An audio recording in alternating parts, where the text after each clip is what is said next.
Du Père, du Fils et du Saint-Esprit, ainsi soit-il. Mes bien chers frères, c'est un véritable avertissement et finalement propre à nos temps que nous adresse saint Paul ce matin dans l'épître que nous venons d'entendre. Le Seigneur est proche et il ajoute « Ne vous souciez de rien, nihil solliciti sitis ». C'est tellement important cette parole que l'Église a bien voulu la remettre aussi dans l'introïte de la messe de ce jour.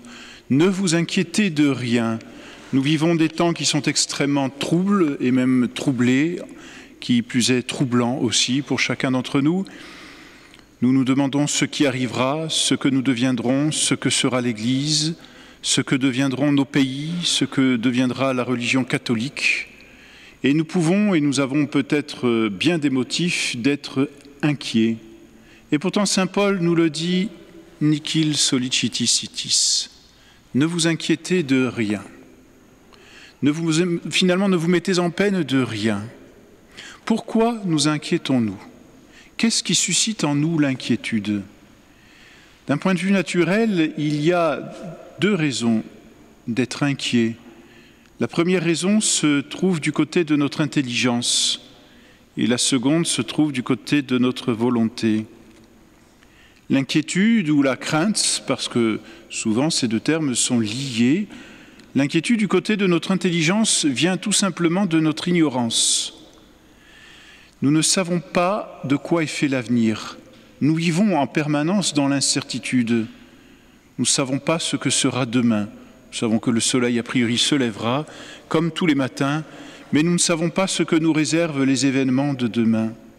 Peut-être sera-ce le jour de notre mort, peut-être verrons-nous une victoire de la catholicité, un renversement du pape et de Rome, ou bien une guerre qui se déchaînera et, pourquoi pas, le martyre de plusieurs catholiques. Nous sommes dans l'ignorance, et cette ignorance suscite en nous l'inquiétude.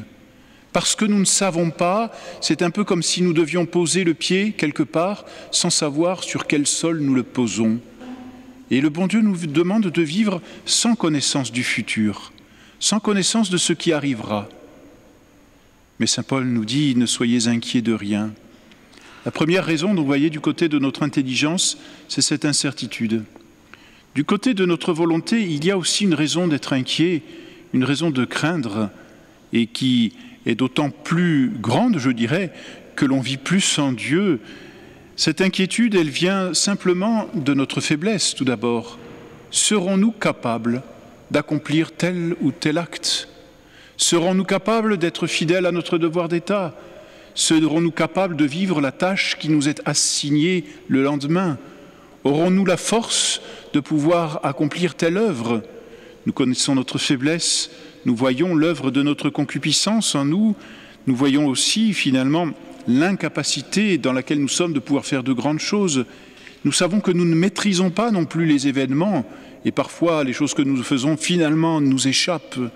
Il y a donc même du côté de notre volonté une certaine faiblesse que l'on peut éprouver normalement et qui fait que nous sommes aussi dans l'incertitude de savoir si nous serons capables d'accomplir telle ou telle œuvre. La question que nous nous posons d'ailleurs le plus souvent et que nous ne devrions même pas nous poser d'ailleurs, c'est celle du martyr. Serons-nous capables de mourir martyrs? Serons-nous capables de rester fidèles à la foi en ces temps troublés? Vous voyez, toutes ces raisons font que nous avons quelques motifs légitimes d'être inquiets, d'être un peu dans la crainte. Et puis, finalement, dernière inquiétude, la plus importante, peut-être, irons-nous un jour au ciel? Car au fond, c'est peut-être l'inquiétude qui nous titille le plus. Nous faisons nos devoirs religieux, nous allons à la messe, nous communions, nous fréquentons les sacrements, nous prions tous les jours, et nous nous demandons au fond, est-ce que vraiment nous irons au ciel? Serons-nous sauvés? Voilà, mes bien chers frères, si l'on regarde un peu ce qu'il y a dans notre cœur, si l'on creuse en profondeur, voilà les inquiétudes qui peuvent sourdre dans notre cœur. Il ne faudrait pas recouvrir ces inquiétudes de faux motifs au point de les étouffer, peut-être par une vie confortable, par le luxe, par l'argent, par la concupiscence. C'est malheureusement ce que font nos contemporains. quand on les étudie un peu, quand on les interroge et que l'on creuse ce qu'il y a dans leur âme, on s'aperçoit qu'ils sont inquiets et ils ont bien plus de raisons que nous d'être inquiets, eux qui vivent loin de Dieu et qui ne savent même pas ce qui arrivera après la mort et qui craignent la mort pour cette raison.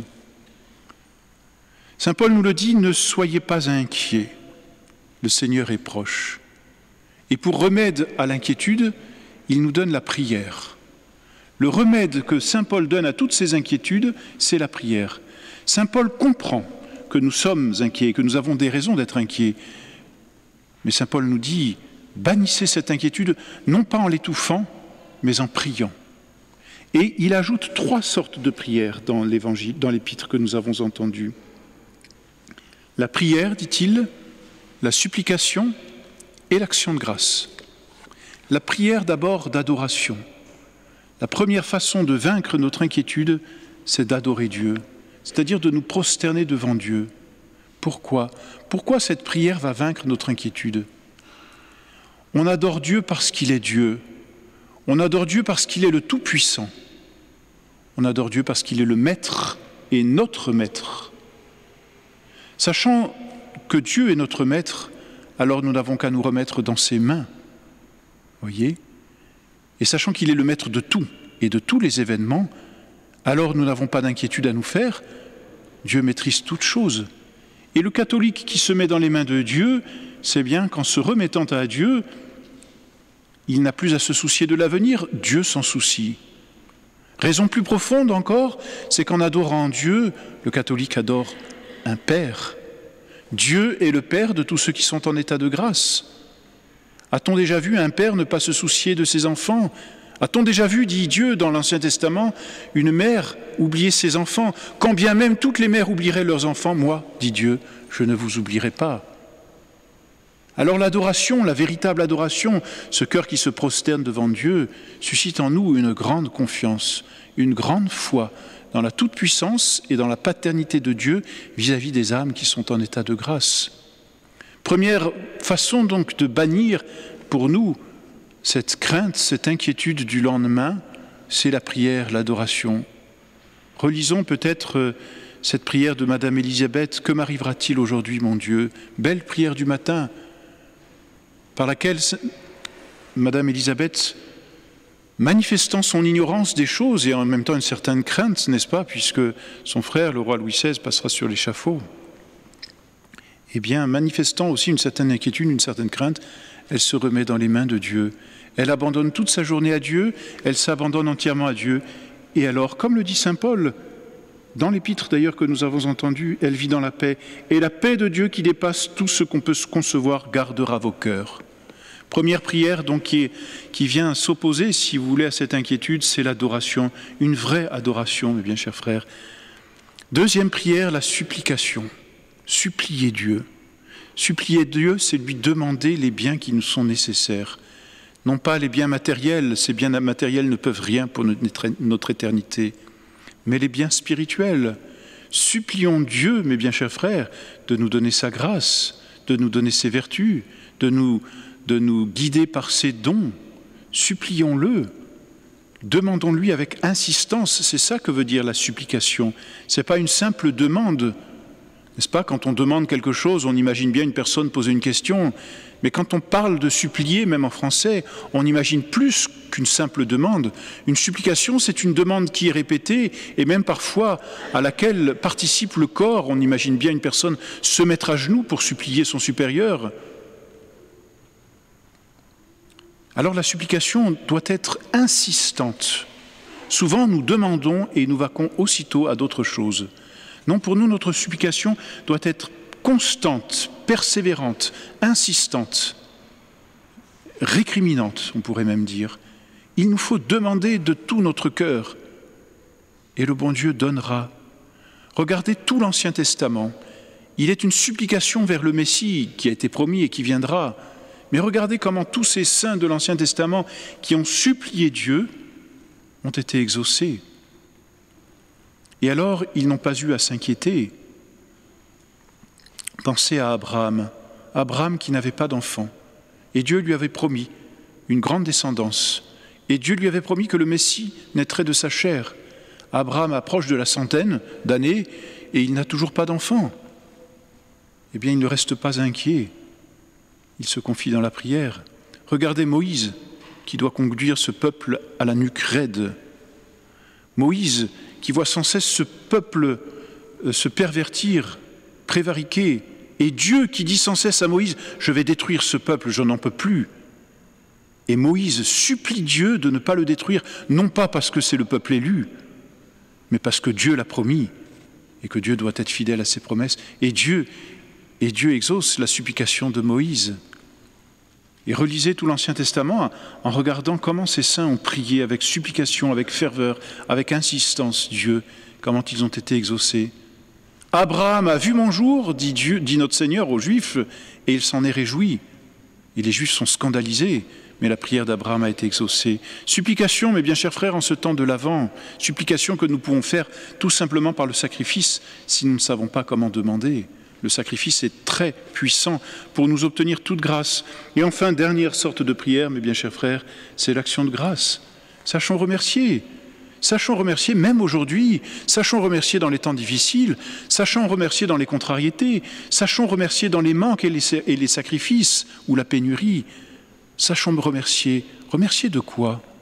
Mais de ce que Dieu est venu, de ce que Dieu s'est incarné, de ce que Dieu est mort sur la croix, de ce que Dieu continue de se donner dans le saint sacrifice de la messe et la communion. Sachons remercier des grâces quotidiennes et abondantes qu'il déverse dans nos âmes pour toutes les actions que nous faisons. Sachons le remercier pour l'état de grâce dans lequel nous vivons. Sachons le remercier pour les combats que nous endurons par sa grâce. Sachons le remercier pour la foi qui est dans notre cœur. Sachons le remercier pour les vérités que nous apprenons. Sachons le remercier pour les circonstances dans lesquelles nous vivons. Heureux êtes-vous, mes bien chers frères, de pouvoir venir à la messe à Saint-Nicolas. Quelle grâce, n'est-ce pas? Grâce peut-être dont nous ne nous rendons plus compte aujourd'hui, quand tant de gens sont dans la misère, quand tant de gens cherchent à connaître la vérité et ne la trouvent pas, quand tant de gens aujourd'hui dans certains pays voudraient un prêtre et qu'il ne peut pas venir à leur secours. Soyons dans l'action de grâce, mes bien chers frères.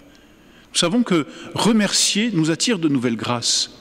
Et nous savons comment un père ou une mère de famille reste toujours heureux d'entendre le remerciement, l'action de grâce de ses enfants. À plus forte raison, le bon Dieu. Plus on remercie le bon Dieu, plus on obtient de grâce. Ne regardons pas, mes bien chers frères, ce qu'il y a de cruel dans notre vie. C'est de là que vient notre inquiétude. Ne regardons pas ce qu'il y a de pénible dans notre vie. Là aussi, nous vivrons dans l'inquiétude et dans la crainte. Nihil solicitis itis. Ne soyez inquiets de rien. Regardez une seule chose, mes bien chers frères, non votre faiblesse, non votre ignorance, mais notre Seigneur Jésus-Christ. Le Seigneur est proche, plus proche que nous croyons. Le Seigneur est proche, disait saint Paul, alors qu'il s'était déjà incarné. Le Seigneur est proche, peut-être certains pensaient-ils qu'il allait déjà revenir. Le Seigneur est bien plus proche que cela. Il est dans notre âme par la grâce. Il est dans l'Eucharistie, par la présence réelle. Oui, mes bien chers frères, le Seigneur est proche. Le Seigneur est à l'intimité même de nous-mêmes. Alors nous n'avons aucune inquiétude à nous faire, ni de l'avenir, ni de ce qui nous arrivera, ni même de notre éternité. Dieu est le sanctificateur, celui qui nous sanctifie simplement par l'abandon que nous faisons de notre être à lui. Que Notre-Dame nous mette dans ces dispositions de paix, de joie, d'abandon, de sérénité. Toutes ces dispositions, ce sont les dispositions de la crèche. Toutes ces dispositions, ce sont les dispositions de Notre-Dame, même au moment difficile où il n'y avait personne pour les loger. Notre-Dame n'a été inquiète de rien, elle a gardé la paix intérieure. Eh bien, que la Reine de la paix, ainsi que nous l'avons quand dans ces litanies, nous donne, nous aussi, de ne nous inquiéter de rien, de vivre de cette proximité de Dieu et ainsi de garder la paix éternelle, ainsi soit-il. Au nom du Père et du Fils et du Saint-Esprit, ainsi soit-il.